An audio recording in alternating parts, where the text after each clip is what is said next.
Los fans de las intrigas, dragones, sexo, violencia, traiciones, venganzas, algunos diálogos ingeniosos, personajes carismáticos y batallas épicas de los 7 reinos ansían ver la temporada final de la popular serie Juego de Tronos, la más espectacular de la historia, dicen, a pesar de sus fallos.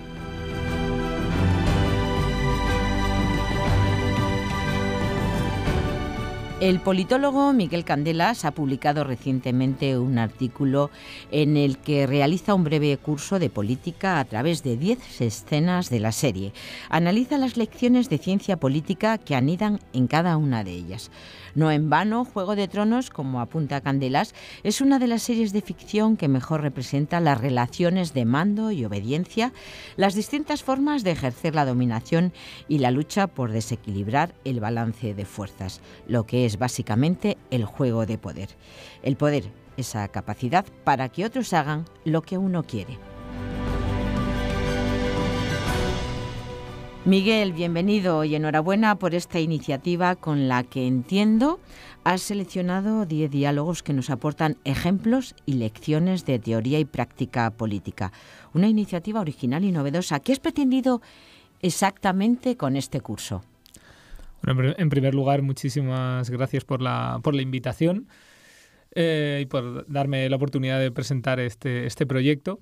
Y bueno, la verdad es que yo soy evidentemente un grandísimo fan, ¿no?, de la serie de Juego de Tronos, también de las novelas, que es de Canción de Hielo y Fuego, que es importante establecer la diferencia. Juego de Tronos es una serie realizada por la productora estadounidense HBO, ¿no?, pero basada en una saga de novelas escritas por el escritor George R.R. Martin, que, bueno, en concreto se iniciaron en 1993, con lo cual ya, digamos, llevan un cierto recorrido las novelas, aunque la serie sea más reciente. Y, bueno, evidentemente, aunque hoy vamos a referirnos a la serie, que es la que de verdad tiene todo ese potencial para llegar a un gran público y el que nos va a aportar todas estas lecciones de ciencia política para todos los públicos, ¿no?, como me gusta decir a mí, pero evidentemente estamos también en una universidad pública, en una facultad de ciencias políticas, ¿no?, y entonces hay que obviamente también recomendar a todos los oyentes, tanto estudiantes como no estudiantes, pues que también, si pueden, aparte de a la serie de ficción, que es genial, pero que se acerquen del mismo modo a las novelas de Canción de Hielo y Fuego, porque aún les van a dar muchísimos más instrumentos y les van a enriquecer mucho más en todos los sentidos, ¿no? Y respecto a la pregunta que en concreto me hacías, ¿no?, y lo que es el objeto de este programa, ¿no?, pues sí, la relación entre política y Juego de Tronos es fundamental, y de ahí viene la idea de llevar a cabo este proyecto, ¿no? Estas 10 lecciones políticas a través de Juego de Tronos. Porque, claro, Juego de Tronos, por un lado, como hemos comentado, pues es una serie que se ha convertido en un fenómeno de masas y que permite que todo el mundo se acerque, un gran público por lo menos. Pero al mismo tiempo, como decimos, es que en todas sus escenas, a lo largo de sus tramas, de todas sus intrigas, las lecciones políticas son muy, muy abundantes, y además tanto a un nivel teórico como a un nivel práctico. Es decir, por un lado, como digo, en estos diálogos, en estas intrigas, nos encontramos pues con lecciones de la teoría política, de Sun Tzu, de Maquiavelo, de Hobbes, de Marx, de Weber, de Foucault. En la serie pues hay muchísimas casas que son las que conforman este continente de Poniente, y cada una pues tiene una forma de concebir el poder. Pues por ejemplo, los Lannister, pues la fuerza, el oro. Los Tyrell pues tienen la seducción, la comida, la fertilidad, ¿no? No sé, pues los Martell, la intriga, la venganza. Los Stark del norte, pues el honor, los valores. Los Greyjoy, que son como una especie de piratas, ¿no?, si se quiere, pues en fin, el saqueo, como ellos dicen, el nosotros nos sembramos. Son distintas formas de concebir el poder, y luego también ya no solo las casas, sino los personajes individuales no adscritos a ninguna de las casas, cortesanos como Peter Baelish, Meñique, o como Varys, el eunuco, ¿no?, que tratan, digamos, de sobrevivir en la siniestra corte de desembarco del rey, también a través de estrategias cortesanas muy depuradas y muy bien definidas, ¿no? Entonces eso, por terminar de puntualizar, Juego de Tronos, por supuesto, nos aporta lecciones fantásticas de teoría y práctica política para comprender, no solo para comprender la ciencia política en un nivel histórico, sino para comprender la actualidad política inmediata. Porque aunque Juego de Tronos esté ambientado en un mundo medieval, hoy, como dicen muchos autores, como por ejemplo Humberto Eco hablaba del nuevo medievalismo, volvemos a una nueva Edad Media ante la pérdida de poder y de soberanía de los estados, el auge de nuevos actores transnacionales. Estamos volviendo a un nuevo universo feudal que hace que las lecciones de una fantasía, de una ficción como es Juego de Tronos, sean completamente actuales para comprender este nuevo mundo cambiante y que cada vez nos cuesta más analizar a los politólogos, y por eso esta serie nos aporta lecciones interesantísimas tanto para personas que nunca se han aproximado a la política y que gracias a Juego de Tronos se aproximan. Eso por un lado, y por otro lado a analistas, a politólogos, a periodistas políticos, que les da nuevos instrumentos para comprender su realidad actual, justamente en comparativa con la ficción. Decimos que se trata de un curso de políticas a través de 10 escenas. 10 escenas de la serie de televisión realizada por la productora HBO basada en las novelas Canción de Hielo y Fuego del autor George R.R. Martin. Vamos a reproducir 10 diálogos de la serie televisiva, uno por escena, para descubrir la idea principal de cada una de ellas. La idea política principal de la primera es el poder militar como base de la dominación coercitiva. Cuando hay chicos y chicas en la misma casa, se dan situaciones embarazosas. A veces he oído que hasta entre hermanos y hermanas se desarrolla cierto afecto. Y cuando ese afecto acaba conociéndose, bueno, es una situación embarazosa, desde luego, y más en una familia importante. Esas familias a veces olvidan una simple verdad, pienso yo. ¿Y qué verdad es esa? El conocimiento es poder. ¡Prendedlo! ¡Degolladle! ¡Alto! Esperad. He cambiado de idea. Soltadlo. Dad 3 pasos atrás. Volveos. Cerrad los ojos. El poder es poder. A ver si podéis pasar un tiempo lejos de vuestras monedas y vuestras putas para localizarme a la niña Stark. Os quedaría muy agradecida.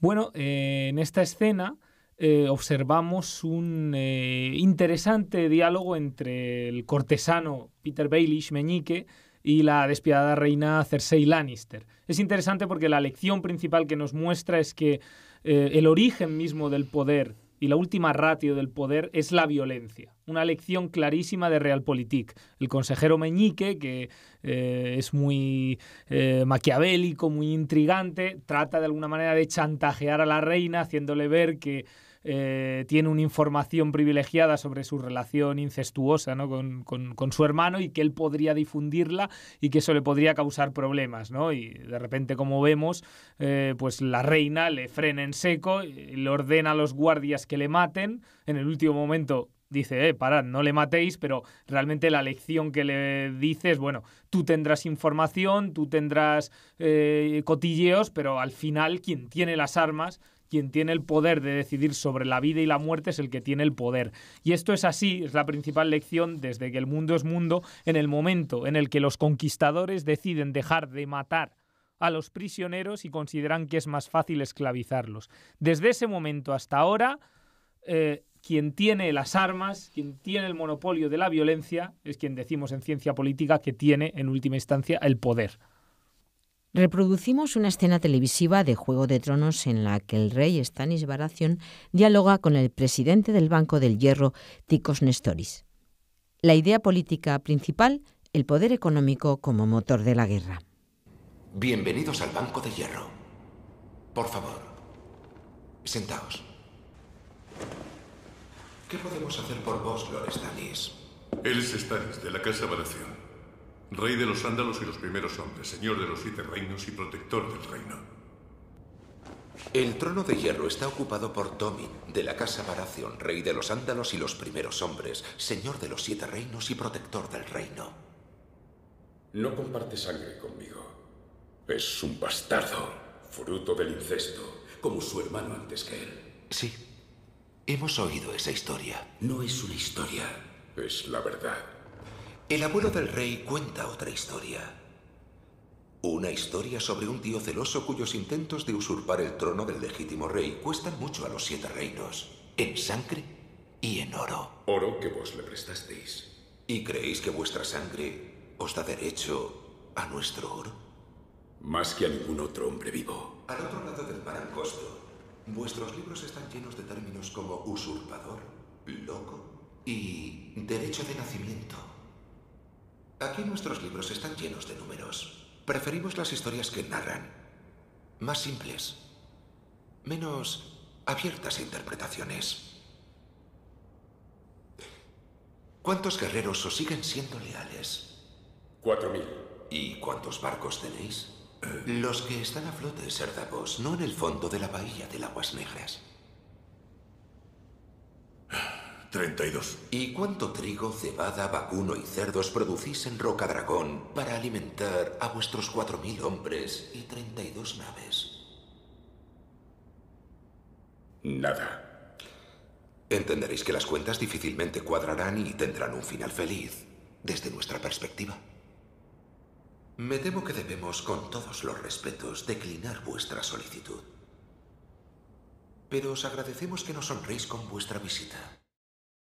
Bueno, en esta escena nos encontramos con otro pilar fundamental del poder y el contraste además al poder que reflejaba la primera escena. Si en la primera escena era la violencia, la espada, aquí nos encontramos con el poder del dinero, con el poder económico, ¿no? Observamos cómo uno de los candidatos al trono, Stannis Baratheon, acude con su mano Ser Davos a intentar obtener el apoyo financiero del poderoso Banco del Hierro, ¿no? Que es un banco inspirado en los bancos renacentistas de Italia, ¿no? Esa es la inspiración del autor.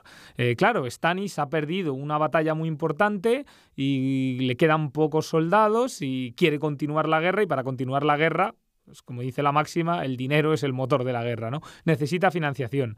Pero claro, él acude al banquero y le habla en un lenguaje político mitológico, ¿no? En términos de yo soy el auténtico rey, el que tiene el derecho legítimo en la línea sucesoria, mi rival es un bastardo, en fin, le habla en estos términos, ¿no? Y entonces la lección genial y terrible al mismo tiempo, ¿no? Es la moralidad de los banqueros, ¿no? Que le dicen, bueno, es que a nosotros, allí en el continente, vosotros tenéis los libros llenos de esos términos, ¿no? De ese vocabulario mitológico. Aquí, en cambio, nosotros solo tenemos cifras, números. Entonces, usted, ¿cuántos soldados tiene? ¿Cuántos alimentos produce en su bastión? ¿Los puede alimentar? Sí, no. Pues como no puede, pues no salen las cuentas. Y como no salen las cuentas, usted no va a poder devolver el préstamo que nosotros le hagamos y no nos interesa financiarle. Así de claro, así de rotundo y así de terrible. Y así pues se quedan tanto Stannis como su mano, que les dan en este sentido un jarro de agua fría, ¿no? Incluso en otra escena, Tywin Lannister, el hombre más poderoso de los 7 reinos, en teoría, ¿no? El auténtico regente en la sombra, tiene miedo y lo reconoce. Dice, es que a los bancos no puedes andarles con excusas, no puedes huir de ellos. Si no quieres acabar mal, le devuelves el dinero, porque si no van a financiar a tus enemigos y de verdad vas a tener un final prematuro y vas a acabar muy mal. Esto, aplicado a la actualidad, es que es lo que sucede actualmente en un mundo cada vez, con el auge del neoliberalismo, la potencia y la fuerza que tienen las empresas transnacionales, el poder financiero hoy en día, en la gobernanza global, es tan brutal y tan implacable que, por ejemplo, como lo hemos visto actualmente en países como Grecia, tienen el poder para cambiar gobiernos o para dictar qué medidas tienen que llevar a cabo gobiernos nacionales. Por eso, esta lección que los banqueros del Banco de Hierro le dan al rey Stannis y a su mano Davos es clara para comprender y perfectamente extrapolable a la actualidad que vivimos hoy en día. Por eso me parecía muy interesante señalarla. La tercera escena que reproducimos de la serie Juego de Tronos recoge el diálogo entre el cortesano Varys y la mano del rey Tyrion Lannister. La idea principal es el poder ideológico como base de la seducción política. Escuchémosla. El poder es una cosa curiosa, mi señor. ¿Os gustan los acertijos? ¿Por qué? Estoy a punto de oír uno. 3 grandes hombres se sientan en un salón. Un rey, un sacerdote y un rico. Frente a ellos se encuentra un mercenario de baja cuna. Cada uno de los hombres quiere que mate a los demás. ¿Quién vive? ¿Quién muere? Depende del mercenario. ¿Ah, sí? Él no tiene corona, ni oro, ni el favor de los dioses. Tiene una espada, poder sobre la vida y la muerte. Pero si es el mercenario quien manda, ¿por qué fingimos que los reyes tienen todo el poder? Cuando Ned Stark perdió la cabeza, ¿quién fue realmente responsable? ¿Joffrey? ¿El verdugo u otra persona? No me gustan los acertijos.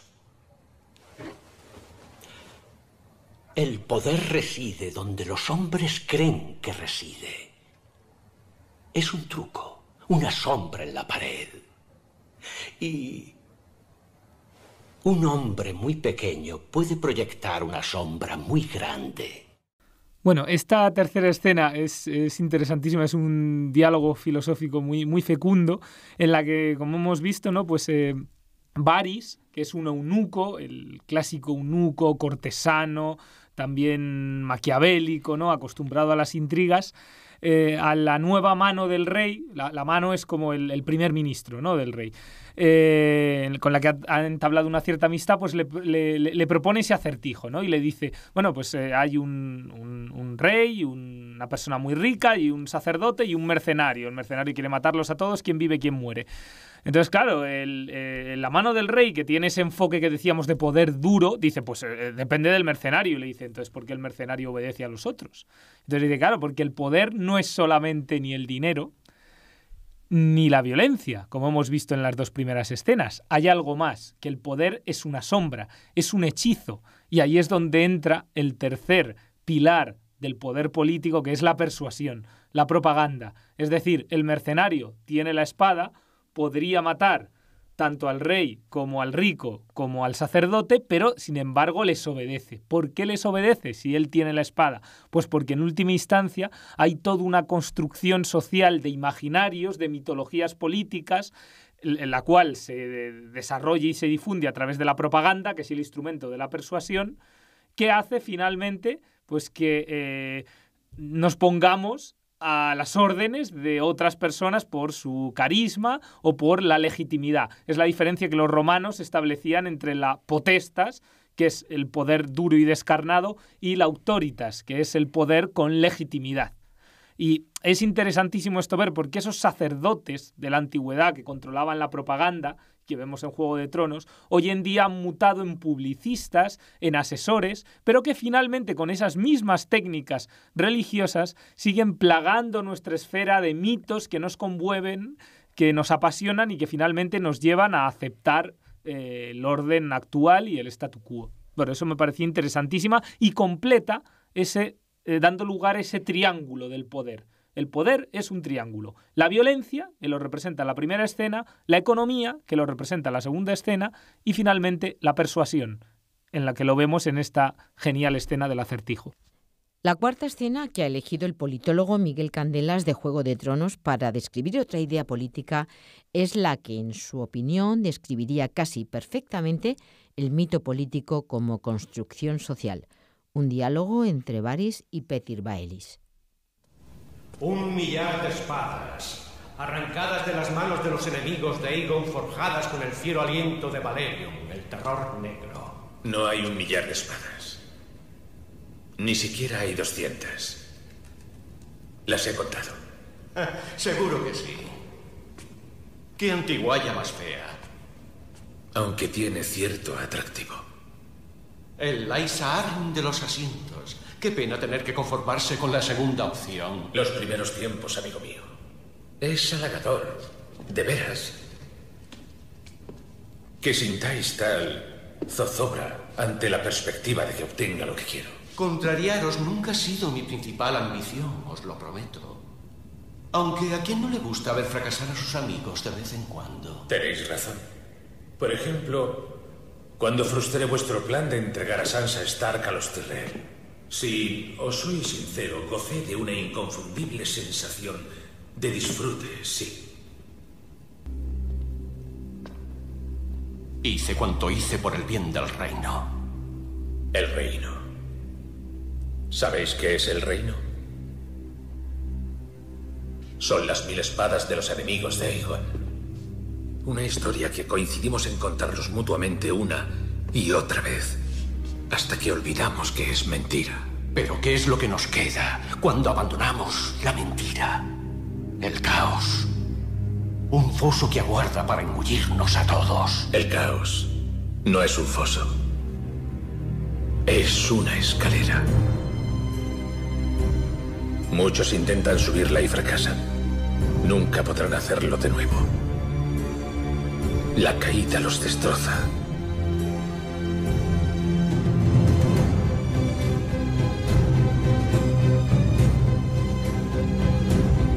Pero otros, si se les deja subir, se aferrarán al reino,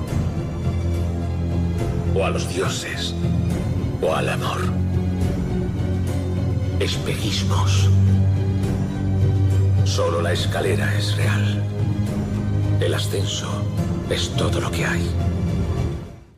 Sí, esta escena es otro diálogo estupendo entre los dos cortesanos que ya vimos en escenas anteriores, no acabamos de ver, que son Meñique y el eunuco Varys, que dialogan entre ellos. Entonces, dialogan sobre la mitología que hay en torno al trono de hierro. Hoy en día diríamos la mitología que legitima pues, una nación, un estado.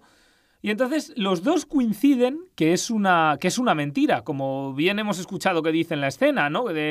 Que no hay 1000 espadas, solo hay 200. Los dos coinciden en que es un mito.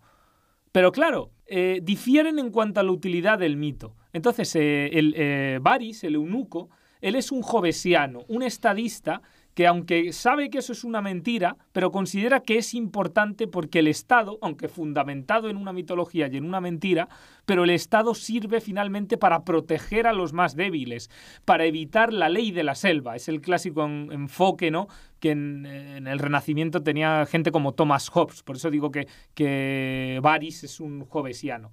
En cambio, Meñique es todo lo contrario. Hoy en día, por llevarlo a la actualidad, diríamos que es el ultraliberal, el neoliberal, el tiburón capitalista sin escrúpulos, que nada más ve jugadores o piezas en un tablero que mover a su antojo, y él necesita el caos. Necesita el caos porque él viene de orígenes humildes, pero quiere lograrlo todo.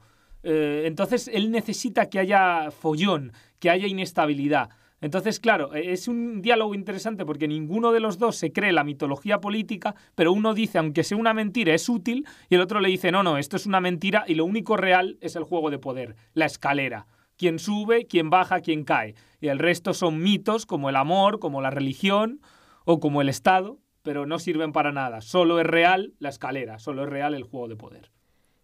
En la escena 5, que reproducimos a continuación, escuchamos el diálogo entre la mano del rey Tywin Lannister y el joven rey Tommen Baratheon.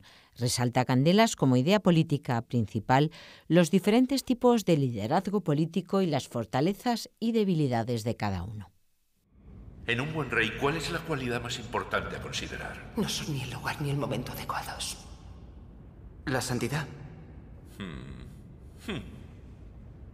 Baelor el Santo era devoto y pío.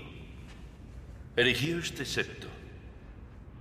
También nombró Septón Supremo a un niño de 6 años porque creía que podía obrar milagros. El ayuno lo envió a la tumba prematuramente porque la comida era de este mundo y este mundo era pecaminoso. La justicia. Sí. Un buen rey debe ser justo. Horus I era justo. Todo el mundo aplaudió sus reformas, tanto nobles como plebeyos, pero no duró demasiado. Su propio hermano lo asesinó en la cama tras menos de un año. ¿En qué fue justo realmente? ¿En abandonar a sus súbditos a un mal que era demasiado ingenuo para reconocer? No. No. ¿Y la fuerza? Sí, la fuerza. El rey Robert era fuerte.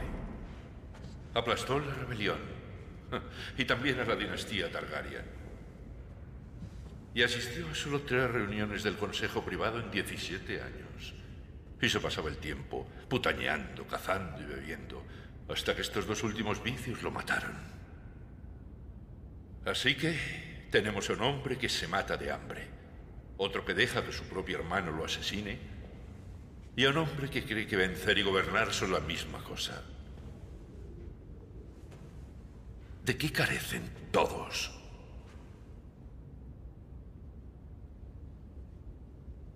¿De sabiduría? Sí. Eso es lo que hace un buen rey. Sí. ¿Pero qué es la sabiduría? Una casa de gran riqueza y fértiles tierras te pide protección contra otra casa con una armada fuerte que algún día podría oponérsete. ¿Cómo sabes qué opción es sabia y cuál no?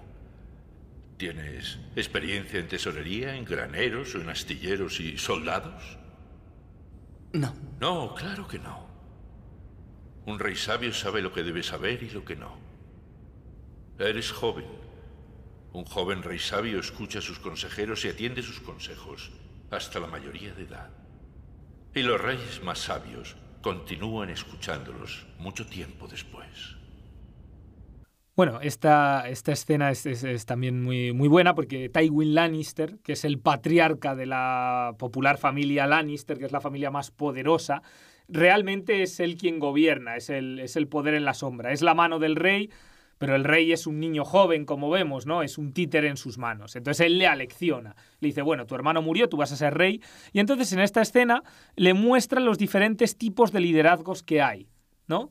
Se remiten en la teoría política, por ejemplo, al famosísimo libro de Joseph Nye, Las cualidades del líder, en el que aborda los diferentes tipos de liderazgo. Entonces aquí en la escena, Tywin Lannister le dice, bueno, ¿cuál es la cualidad en un rey? Pues dice, la justicia. Dice, sí, pues mira, hubo este rey que era muy justo, hizo medidas muy buenas, pero al final su hermano le asesinó en la cama, ¿no? Pues ¿en qué fue justo? ¿En condenar al reino a la locura de su hermano por ser ingenuo y no verlo? Dice, bueno, pues entonces la santidad, ¿no? La religiosidad, diríamos el idealismo, podría ser los ideales. Dice, bueno, sí, pero de tantos ideales te puedes volver un fanático. Realmente dice, bueno, la fuerza. Dice, vale, sí, hubo otro rey que era muy fuerte, pero ¿qué le pasó? Pues que al final fue asesinado porque no asistía a las reuniones y pensaba que vencer con la espada y gobernar son la misma cosa. Entonces finalmente sale el último tipo de liderazgo, que sería el de la sabiduría, el sabio. Sabiduría entendida en el sentido de conocer las distintas áreas de gobierno, saber delegar en consejeros leales, tener experiencia, pues como le dicen, en graneros, en tesorería, en astilleros, en soldados, ¿no? En las diferentes áreas del gobierno para poder gobernar. Entonces es muy interesante porque resuenan estos 4 tipos de liderazgo: el idealista, el justo, el fuerte, ¿no? Sería el conquistador, y finalmente el sabio. Y también se nos muestran las degeneraciones de esos 4 líderes. Y esto remite, por ejemplo, en la teoría política, a un libro muy interesante de Raoul Girardet, Mitos y mitologías políticas, en la que justamente habla de estos 4 tipos ideales de liderazgo. Y en la escena, Tywin Lannister, que no en vano es el auténtico poder en la sombra y el hombre más poderoso de todo Poniente, pues se lo enseña al joven rey Tommen.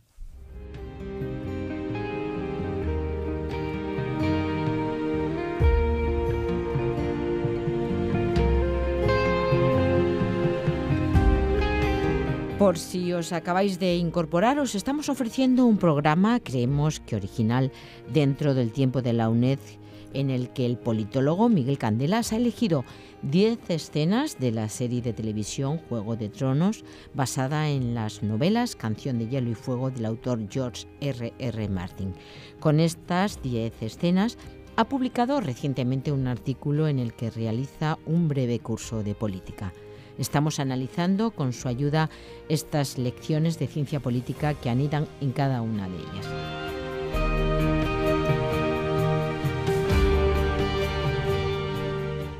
Reproducimos ahora la 6ª escena, un diálogo cuya idea principal es la victoria y derrota en política y la ética de la convicción frente a la ética de la responsabilidad.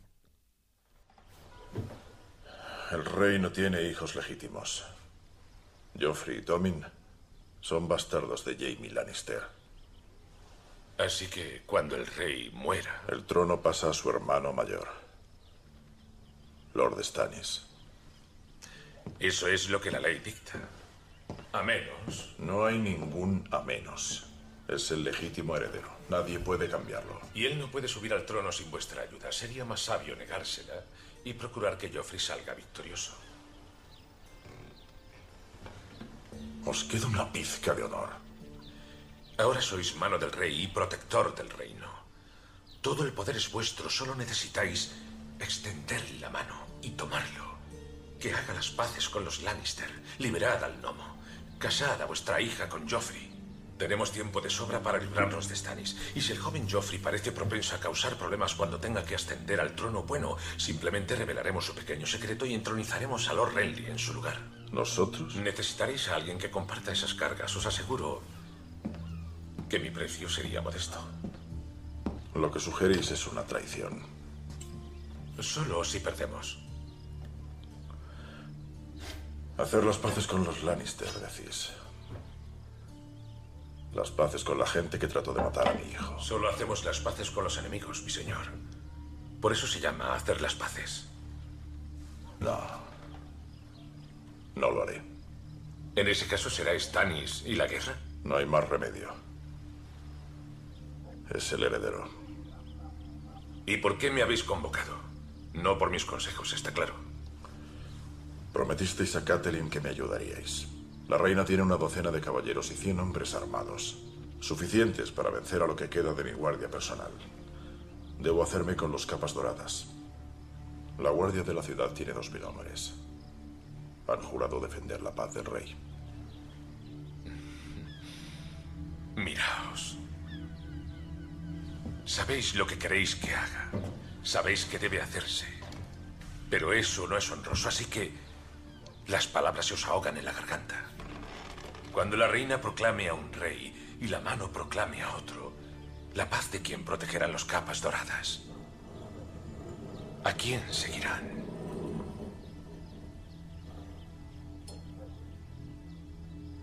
Al hombre que les paga, señor. Meñique, de nuevo intrigando, viene a la mano del rey en ese momento, que es Ned Stark, que es la clásica persona honorable, de convicciones inmaculadas, irreprochables, ¿no? Un sentido de la ética muy, muy, muy noble, ¿no? Si quieres, pero también con una cierta ingenuidad, y le viene a proponer una traición. Y él dice, no, eso es una traición, eso es una locura, tenemos que apoyar al legítimo rey. Y entonces, claro, Meñique, que es el punto culminante del diálogo, le dice, bueno, eso será una traición si perdemos. Ese es el punto culminante. Si tú pierdes, en los anales de la historia quedarás como un traidor. Si tú ganas, quedarás como un patriota. El ejemplo clarísimo lo tenemos en España. En el año 1936 se rebelan unos militares contra el gobierno legítimo de la Segunda República y el Ejército de la República les licencia. ¿Qué significa licenciar a un militar? Que pasas a ser un gángster con pistola.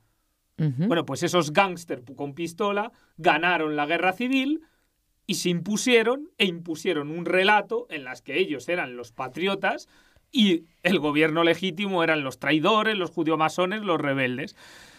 Lo llevo a la historia de España para que todo el mundo lo vea claro. Sí. Parece muy maquiavélico, pero es así. La diferencia entre el ganar o el perder es la que marca si eres un terrorista o eres un patriota. Y Meñique, que no por nada pues es de las personas más maquiavélicas y despiadadas de toda la trama, pues se lo enseña a Ned Stark. Luego Ned Stark no le escucha y al final acaba como acaba, ¿no? Pero es, yo creo, la enseñanza principal. Y luego también ese contraste que tú has apuntado entre la ética de las convicciones, que sería la que representa a Ned Stark, honorable hasta sus últimas consecuencias, hasta perder la cabeza, y en cambio Meñique, que sería la ética, bueno, de las, podríamos decir, de la responsabilidad, aunque en su caso sería sencillamente de la ambición, ¿no? Pero es ese contraste de dos tipos de concepción, de entender el poder. La propaganda de inhibición como opio del pueblo es la idea política principal de la séptima escena. Vamos a escucharla. Un diálogo entre la lideresa de Alto Jardín, Olenna Tyrell, y el consejero de la moneda, Tyrion Lannister. ¿A qué se debe vuestra invitación? Gracias por aceptarla, mi señora. Deseaba tratar unos asuntos financieros. ¿He subido todos esos escalones para tratar sobre asuntos financieros? Es la boda real. ¿Intervinisteis en la organización? Naturalmente. Se está convirtiendo en un asunto complejo. El término extravagante ha surgido. ¿De qué sirve el término extravagante si no se puede usar para describir una boda real? Lo entiendo. Bien. Pero como consejero de la moneda que soy, de mí depende calcular el coste para la corona. Hasta ahora es un gran dispendio. ¿Y? Estamos en guerra, Lady Olenna. Oh, casi se me olvida. Sí, y mantener los suministros... No sé cómo se me puede haber pasado. ¿Cuántos son? ¿12.000 soldados los que ha aportado la familia Tyrell? ¿1.800 lanceros montados? ¿Más 2.000 de apoyo? ¿Provisiones para que la ciudad sobreviva al invierno? 1 millón de celemines de trigo, medio millón de celemines de cebada, de avena y de centeno, 20.000 cabezas de ganado y 50.000 ovejas. No precisáis sermonearme sobre los gastos militares, estoy muy familiarizada con ellos. Y os agradecemos mucho vuestra contribución, que es necesaria para preservar el reino. Igual que una boda real. La gente tiene hambre de algo más que comida. Ansía distracciones. Y si no se las brindamos, se las buscarán. Y su distracción podría provocar que acabáramos todos hechos pedazos. Un casamiento regio es mucho más seguro, ¿no lo creéis? Lo creo. Y tradicionalmente costeado por la familia real. Me habían dicho que erais bebedor, impertinente y sumamente depravado. Podéis imaginar mi decepción al no encontrar más que un tenedor de libros atemorizado. ¿De dónde me los traéis? ¿De Volantis? Mi señora... Oh, muy bien. Que no se diga que la casa Tyrell se niega a desempeñar su papel. Pagaremos la mitad del desembolso y las celebraciones irán conforme a lo previsto. ¿Es suficiente? Es suficiente. Gracias. Bien, entonces. Zanjado. Buen día. O sea, Olenna Tyrell, que es la matriarca de Alto Jardín, y lleva toda una vida, es una anciana ya dedicada a conservar el poder de su casa, la Casa de la Rosa, la Casa Tyrell en Alto Jardín, lo tiene muy claro y así se lo hace saber a Tyrion, que es el consejero de la moneda. Él le dice, es que es un gran gasto la boda, es un gran dispendio para las arcas, y él le dice, el pueblo tiene hambre de algo más que comida, necesita distracciones. Y una boda real es mucho más segura, es un gasto, pero es una inversión porque evita y canaliza los instintos revolucionarios de la plebe que podrían acabar con todos ellos, ¿no? Con las cabezas de los nobles clavadas en una pica. Esto puede parecer muy antiguo, muy del medievo, ¿no? Como en la serie, pero es que en la actualidad está lo que en la teoría política se llama la propaganda de inhibición, la propaganda escapista, el opio del pueblo, ¿no? El lenguaje marxista. Hoy en día sigue funcionando de la misma manera, solo que en vez de bodas reales, aunque bueno, a veces también sigue habiendo bodas reales en nuestro país, pero tenemos el fútbol, tenemos los programas del corazón, tenemos los reality shows, son finalmente estrategias, en cierta manera, de los poderes fácticos del país para mantener dormida y anestesiada la población y canalizar nuestros posibles instintos revolucionarios. Y esto, una gran jugadora del Juego de Tronos como es Olenna Tyrell lo tiene clarísimo. Y por eso me parece que es una escena brillante en este aspecto, para comprender el poder de la propaganda. Seguimos con la reproducción de algunas escenas maravillosas, como lo es esta serie de Juego de Tronos, y esta es una de ellas, una espléndida escena rica en matices, cuya idea principal se basaría en el arte de la diplomacia o cómo la política hace extraños compañeros de cama. Un modo horrible de morir. ¿Qué modo fue ese? ¿Me estáis interrogando, Lord Tywin? ¿Hay quien cree que el rey se asfixió? Hay quien cree que el cielo es azul porque vivimos en el ojo de un gigante de ojos azules. El rey fue envenenado. Creo que estudiasteis los venenos en la Ciudadela. Así es. Por eso lo sé. Vuestro odio por mi familia es bien conocido. Llegáis a la capital, un experto en venenos, y unos días después mi nieto muere envenenado. Muy sospechoso. ¿Por qué no me habéis arrojado a una mazmorra? Hablasteis con Tyrion en este mismo burdel el día que llegasteis. ¿De qué hablasteis? ¿Creéis que conspiramos juntos? ¿De qué hablasteis? De la muerte de mi hermana. De la cual me culpáis. Fue violada y asesinada por la montaña. La montaña cumple vuestras órdenes. Pues claro que os culpo. Aquí me tenéis, sin armas ni guardias. ¿Debería preocuparme? Estáis sin armas ni guardias porque me conocéis demasiado bien. Soy un hombre razonable. Si hoy os degüello, sería descuartizado mañana. En la guerra los hombres cometen todo tipo de crímenes sin que sus superiores se enteren. ¿Negáis estar involucrado en la muerte de Elia? Categóricamente.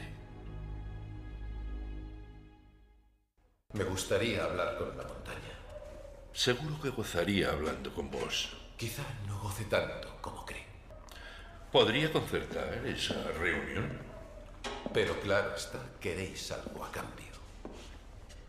Habrá un juicio para mi hijo, y como dicta la costumbre, 3 jueces emitirán un veredicto. Yo presidiré, y Mace Tyrrell será el segundo juez. Me gustaría que fuerais el tercero. ¿Por qué?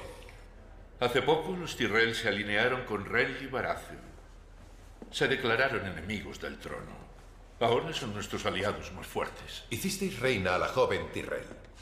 Pedirme que sea juez en el juicio de vuestro hijo no es tan tentador.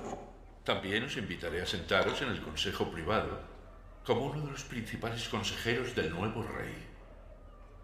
Ignoraba que sintieseis tal respeto por Dorne, Lord Tywin.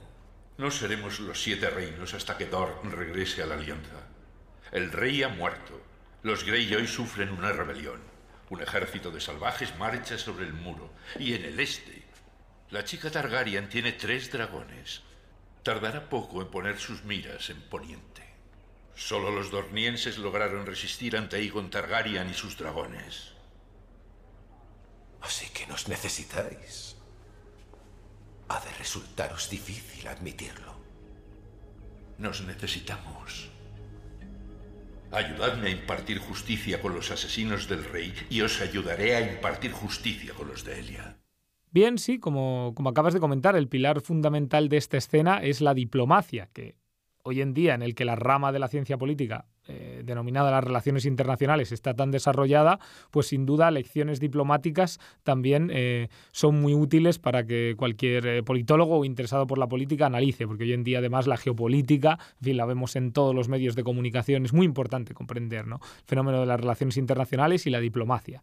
En concreto, en esta escena, nos encontramos pues con un choque entre la casa Martell de Dorne, una casa, por cierto, en la que el autor se tomó la inspiración para hacer esta casa del sur en España, en concreto en la España medieval, en la España de Al-Ándalus, una casa muy orientalizada, ¿no?, se enfrenta a la todopoderosa casa Lannister. Entonces vemos el choque entre 2 de sus principales líderes, Oberyn Martell por el lado de los Martell y Tywin Lannister por el lado de los Lannister, que se odian. Son 2 casas que se han hecho la guerra, se han destruido, han perdido uno y otro familiares en esta guerra. Es decir, ellos se odian y, como bien dicen en la escena, es que querrían matarse.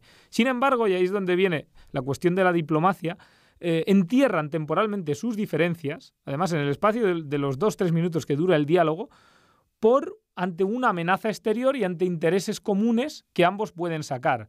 Este tipo de diplomacia que, digamos, el fundador de este tipo de diplomacia en la ciencia política se considera que fue el cardenal Richelieu, porque él, siendo católico y siendo cardenal, tejió toda una serie de alianzas de Francia con los países protestantes justamente, digamos, para enfrentarse al papado y a el otro gran poder católico que había, que era España.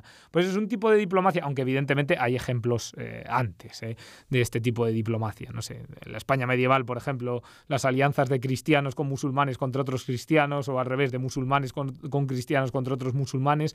A lo largo de toda la historia se ha practicado. Pero en teoría, en la diplomacia moderna se considera que el fundador sería el cardenal Richelieu, por eso se la llama la diplomacia Richelieu. El concepto fundamental es el de la razón de Estado, la raison d'état en francés.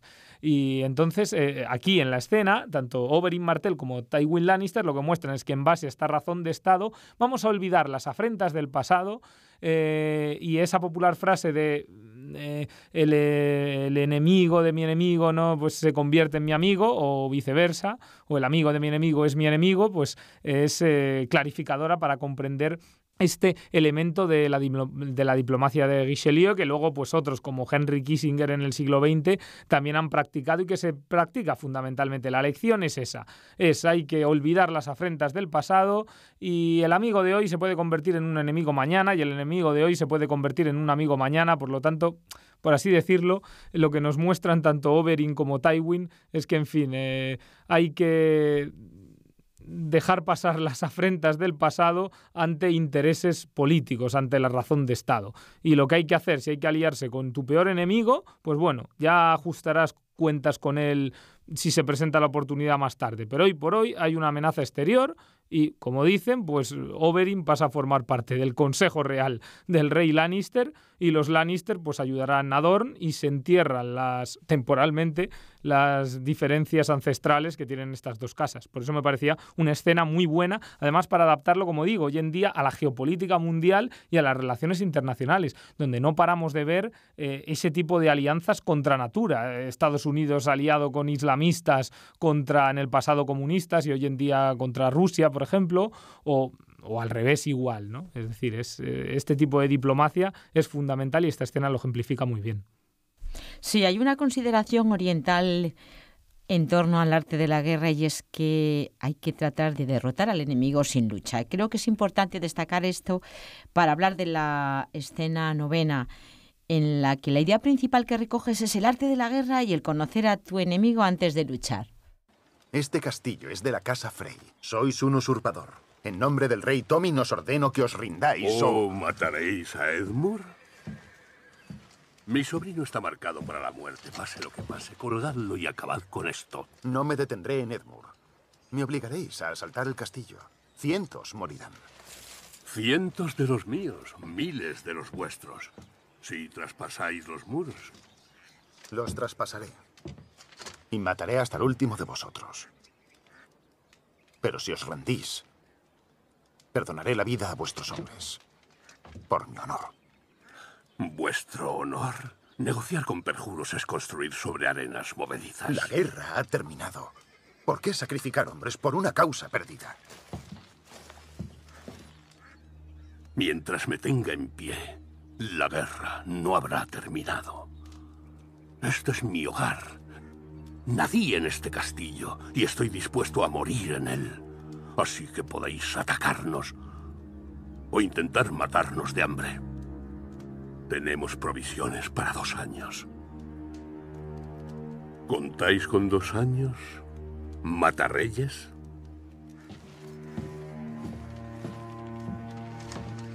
Está claro que no tenéis ninguna intención de salvar la vida de vuestros hombres. ¿Por qué negociáis conmigo? Los asedios aburren. Quería veros en persona para tomaros la medida. Pues ya la tenéis. Sí, ya la tengo. Me habéis defraudado. Sí, clarísimo. En esta escena, el pez negro, que también es otro gran estratega ya maduro y además el único superviviente de una matanza en la que murieron todos los suyos salvo él, ha regrupado sus huestes y se ha trincherado en su castillo natal y está soportando un asedio. Entonces, claro, él quiere saber quiénes son los que le asedian. Entonces, en principio, parece que baja, cuando se abre el puente levadizo y va a ese encuentro diplomático con el Jaime Lannister, que es el comandante de las fuerzas que asedian su castillo, el castillo de Aguas Dulces, y en un principio parece que van a negociar, y finalmente él no quiere negociar nada. Entonces, claro, Jaime dice, ¿para qué te arriesgas a bajar aquí? ¿Para qué me haces perder el tiempo si no quieres negociar nada? Y el pez negro, que sabe mucho del tema, utiliza una máxima de este arte de la guerra oriental, que dice, lo que quiero es conocer a mi enemigo. Tú eres el jefe de los que me van a asediar, vamos a acabar luchando, quiero saber cómo eres, cuáles son tus fortalezas, cuáles son tus debilidades y finalmente tomarte la medida. Y por eso la escena concluye diciendo, ya tengo la medida, ya tengo lo que quiero, ya sé quién es mi enemigo, me vuelvo a la seguridad de las almenas de mi castillo. Y es la base, uno de los puntos que Sun Tzu ya recogía hace 2500 años en el arte de la guerra, ¿no? Conócete a ti mismo, conoce el terreno donde va a tener lugar el combate y conoce a tu enemigo. Y con estas 3 pautas tendrás la llave de la victoria. La última escena, la 10ª, que completa el artículo sobre este curso de política que realiza el politólogo Miguel Candelas, hoy con nosotros en el programa de la UNED, y que está basada en la serie de televisión Juego de Tronos. Es una escena en la que se nos muestra el eterno debate entre idealistas y realistas, los dos polos de la revolución. Escuchemos el diálogo. Luché para que ningún niño nacido en la Bahía de los Esclavos supiera jamás lo que es ser comprado o vendido. Continuaré esa lucha aquí y donde sea. Pero este no es mi hogar. Cuando volváis a vuestro hogar, ¿quién os apoyará? El pueblo ya no. Seamos generosos y supongamos que es así. Aquí en la Bahía de los Esclavos teníais el apoyo del pueblo y solo el del pueblo. ¿Y cómo os ha ido eso de reinar sin los ricos? La casa Targaryen no existe. Ni una sola persona que comparta vuestra sangre vive para apoyaros. Los Stark tampoco existen ya. Nuestros dos terribles padres lo procuraron. Los demás miembros de la casa Lannister nunca os respaldarán. Stannis Baratheon tampoco lo hará. Su aspiración al trono se basa en la ilegitimidad de la vuestra. Os quedan los Tyrell. No es imposible, ni suficiente. Lannister, Targaryen, Baratheon, Stark, Tyrell. Solo son rayos de una rueda. Ahora está uno arriba y luego el otro. Y sigue girando, aplastando a cuantos pillan a su paso. Es un sueño hermoso, detener la rueda. No sois la primera persona que sueña con ello. No voy a detener la rueda. Voy a romper la rueda. Es muy importante esta escena, por eso es la última también, porque yo creo que probablemente sea la mejor de todas, la que recoge una enseñanza, además una enseñanza que nos lleva a la actualidad política internacional, nacional, o sea, internacional, europea e incluso española, ¿no? Bueno, este diálogo ello, entre Daenerys Targaryen, sí, que es la reina dragón, la revolucionaria nata, que ha acabado con la esclavitud y que ahora quiere exportar su revolución con la espada a el continente de Poniente, ¿no? Entonces, en cambio, Tyrion Lannister, que sería como el realista maquiavélico, el estratega, él también, ¿no?, la apoya. Él está convencido de la nobleza de esos ideales, del mismo modo que Maquiavelo también era un republicano nato, ¿no? Pero bueno, lo que le dice es, está muy bien, tú quieres gobernar solo con el apoyo del pueblo, pero solo con el apoyo del pueblo lo vas a tener difícil.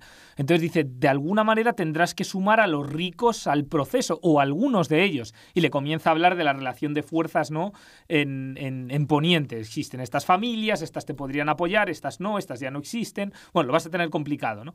Entonces ella dice, no, es que yo quiero acabar con ese orden feudal y destruirlo. Le dice Tyrion, bien, ¿no? Bueno, no sois la primera persona que sueña con eso, es un sueño muy bonito, parar la rueda. Dice, yo no quiero parar la rueda, quiero romper la rueda. ¿Qué es la rueda? Pues lo que la teoría política de las élites, en autores como Vilfredo Pareto y otros, llaman el ciclo eterno de reproducción de las élites. Es decir, un día hay una élite arriba, hay una rebelión y esa élite cae y llega otra, pero finalmente siguen siendo las mismas élites que se van reproduciendo eternamente. Primero una élite joven y revolucionaria, que serían los leones, luego se hace acomodada, acaba convirtiéndose en un zorro astuto y es depuesta por otra élite de leones, pero finalmente son siempre las mismas élites que oprimen a las clases populares que no tienen nada que decidir.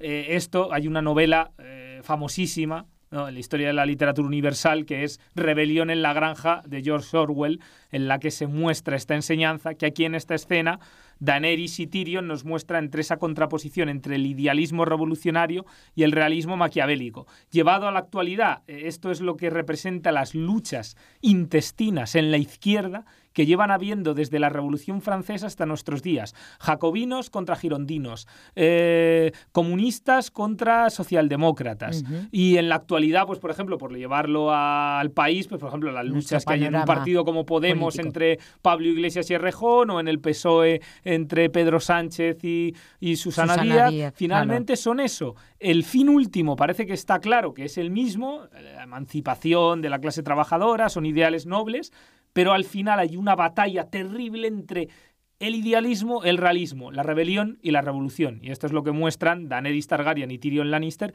y por eso se complementan tan bien reina y mano de la reina, y especialmente en esta escena. Miguel, de verdad que te agradecemos muchísimo esta brillante exposición que nos lleva, por otro lado, a la conclusión de que recomiendas la serie y sus novelas, aunque no se nos escapa que existen sensibles diferencias entre unas y otras. ¿Alguna recomendación bibliográfica, algún libro que también trate la relación entre Juego de Tronos y las ciencias sociales? Sí, evidentemente, bueno, como hemos dicho, Juego de Tronos ha tenido muchísimo éxito y no soy el primero que se ha dado cuenta de la relación entre política y Juego de Tronos, ¿no? Ha habido muchos otros y en concreto pues me gustaría citar 2 libros que creo que son interesantes. Uno de ellos es Filosofía de Hielo y Fuego, claves para comprender Juego de Tronos. Está coordinado por Bernat Roca. Editado es por Ediciones Invisibles y bueno, es un libro que muestra las claves filosóficas, ya no solo políticas sino filosóficas en general de Juego de Tronos. Es muy interesante de leer porque ya no es solo la política sino es en general la comprensión del mundo, del ser humano que muestra la serie y las distintas formas de ver la ética. La segunda recomendación sí ya sería más política estrictamente, que se llama Ganar o Morir, lecciones con la serie de Juego de Tronos, que está coordinado por Pablo Iglesias justamente, ¿no? Que antes hablábamos de él, y otras personas más o menos vinculadas a Podemos, y está publicado por la editorial Acal. Y luego, bueno, como última recomendación, y si se me permite la falsa modestia, pues me gustaría... Por supuesto que te lo permitimos, Miguel. Me gustaría remitir a mi artículo de donde nace, digamos, este programa también al que tú has hecho referencia, ¿no? Y, bueno, por dar la referencia para quien quiera ampliar y leer lo que he escrito y reflexionado a este respecto, ¿no? Que aquí hemos sintetizado, ¿no? Y, bueno, este artículo fue publicado por... la revista de ACOP, de la Asociación de Comunicación Política, en su número 20, y fue portada además de ese número, con lo cual es fácil de encontrarlo porque es la portada, y su título es Política y Juego de Tronos, lecciones de los grandes estrategas de Poniente.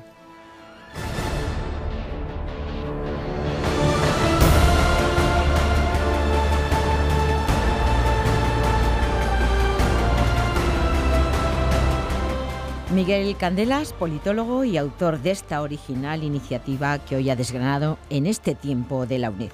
La selección de 10 diálogos de la serie televisiva Juego de Tronos que nos aportan ejemplos y lecciones de teoría y práctica política. Un breve pero didáctico curso para todos aquellos que quieren encontrar y comprender los juegos de poder, las estrategias y los secretos del poder, conquistar el poder, conservar el poder o protegerse contra él.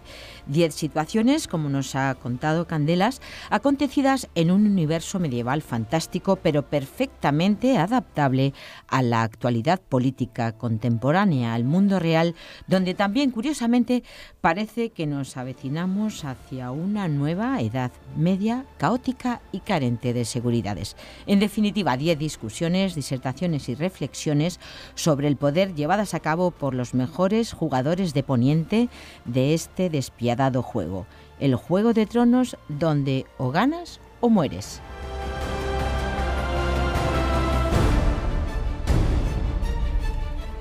El artículo y los audios de cada una de las escenas descritas por Miguel Candelas podéis encontrarlas en el siguiente enlace: diario16.com/curso-política-10-escenas-juego-tronos. La pasión y la emoción le han ganado la razón en esta temporada, según cuentan sus fans. Solo quedan 6 capítulos para desentrañar el final. Seguiremos leales a la espera de la última temporada, todo lo que haga falta. Muchas gracias, Miguel Candelas, y hasta pronto. Muchísimas gracias a vosotros, ha sido un placer.